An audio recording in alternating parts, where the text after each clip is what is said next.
the TV right here today. Yes. Another special day. Yes. Madam, I know this madam, this special madam as Ìyá Ìbàdàn. Ṣé Ìbàdàn lẹ ti wá ni? Mi ṣe Ìyá Ìbàdàn o. Ìgbà tí mo ní mo fẹ́ jápa, làwọn èèyàn wá ní kí n wá kọ́ṣẹ́ ní báràkì pé àwọn Ní Project Loud. ní Project Loud. Bẹ́ẹ̀ náà ti wá fún mi ní Ìyá Ìbàdàn Enterprises.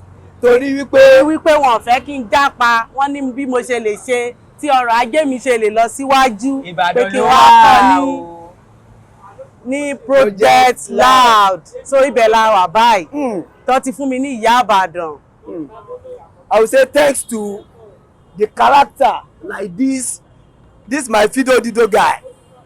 Oga, wetin make you wey be say every day wàá di Ìyá Ìbàdàn lọ́rùn mú báyìí? O ṣé inú ẹ ti jọ jáde nínú inú kan ni àbí kí ni nǹkan yẹn gangan tó yẹ pé ó mú ẹ máa disturb ìyá yìí? First and foremost, báwo ni relationship ẹ̀yin méjèèjì tó ti di pé torí tọrùn ni? Ẹ ṣe gan o, a pàdé ní Project Loud, wọ́n dẹ̀ lọ pé àwọn fẹ́ jápa, mo dẹ̀ ń gbé Nàìjíríà ló wẹ̀ fún ọ, Project Loud ibo ló wà? Nàìjíríà ni, báwo lè máa jápa fi wálẹ̀, àjọ máa fèsì ẹ̀ tó máa fi dáná ni. Okay. Òtẹ̀ẹ̀tẹ̀ mú gbà á lọ́bì kankan. Concern tiẹ̀ ni pé kọjá àdúró sí ìṣúwà náà ti wà mí bàbá tó bá yẹ pé ìwọ gangan ló kọ́kọ́ jápa nǹkan ṣé wọ́n fẹ́ jápa bó fẹ́ jápa mo fẹ́ mọ̀. Èmi ò jápa o, èmi wà ń bí ni o, ó di àǹtí, ó máa da. Are you sure? I am sure. Are you sure? I am sure. This is the first day in the history of Nigerian youth. This is the first day I will see somebody, a young Nigerian, that will say, I'm staying right here. I'm going nowhere. Are you sure? 100% sure. I'm going to keep watching. Because any day, if I get to know that you know what I'm going to do? I'm going to write a petition to all the wherever you are, so that they go pursue you come back home.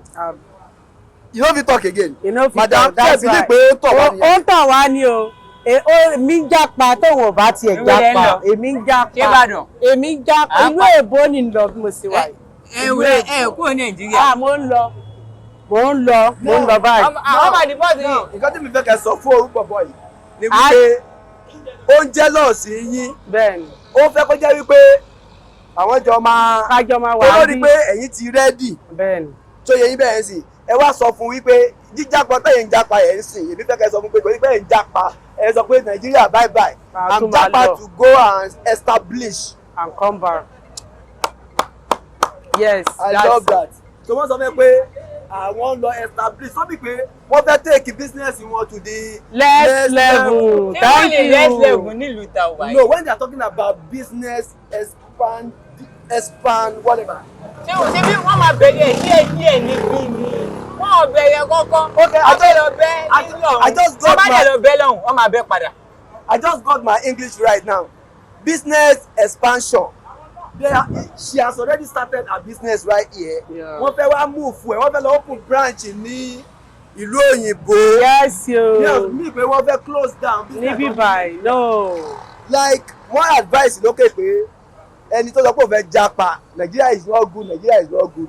You can say Nigeria is not good, but you need to make a good change in Nigeria. Yes. Your contribution means a lot. Yes, sir. So yẹn bẹ́ẹ̀ èmi á advice yín pé believe yín pé ẹ fẹ́ japa yẹn mi ní ká má japa bọ́ ẹ mọ̀ pé àjò lè ṣe kí ni. Kò lè dàbí ilé. Ẹ̀yin lè sọ pé àjò lè ṣe kí ni. Kò lè dàbí ilé.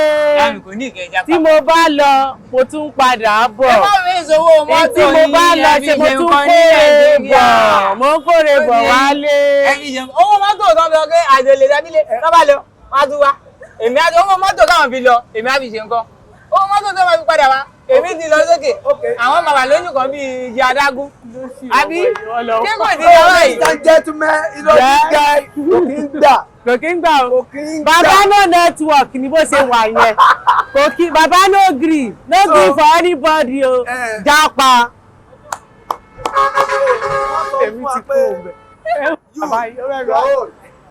Mama no network àti mọ̀ yẹn wọ́n sọ pé bàbá no network. Ìyá Ìbàdàn ṣé ilé àgbà tẹ fẹ́ padà náà já sí ilé ẹ̀kẹ́ ẹ tún wá tún sọ pé ẹ fẹ́ jápa a máa tún wá làmì já sí ilẹ̀kẹ̀ ó dàgbẹ́ èèyàn tèmi o.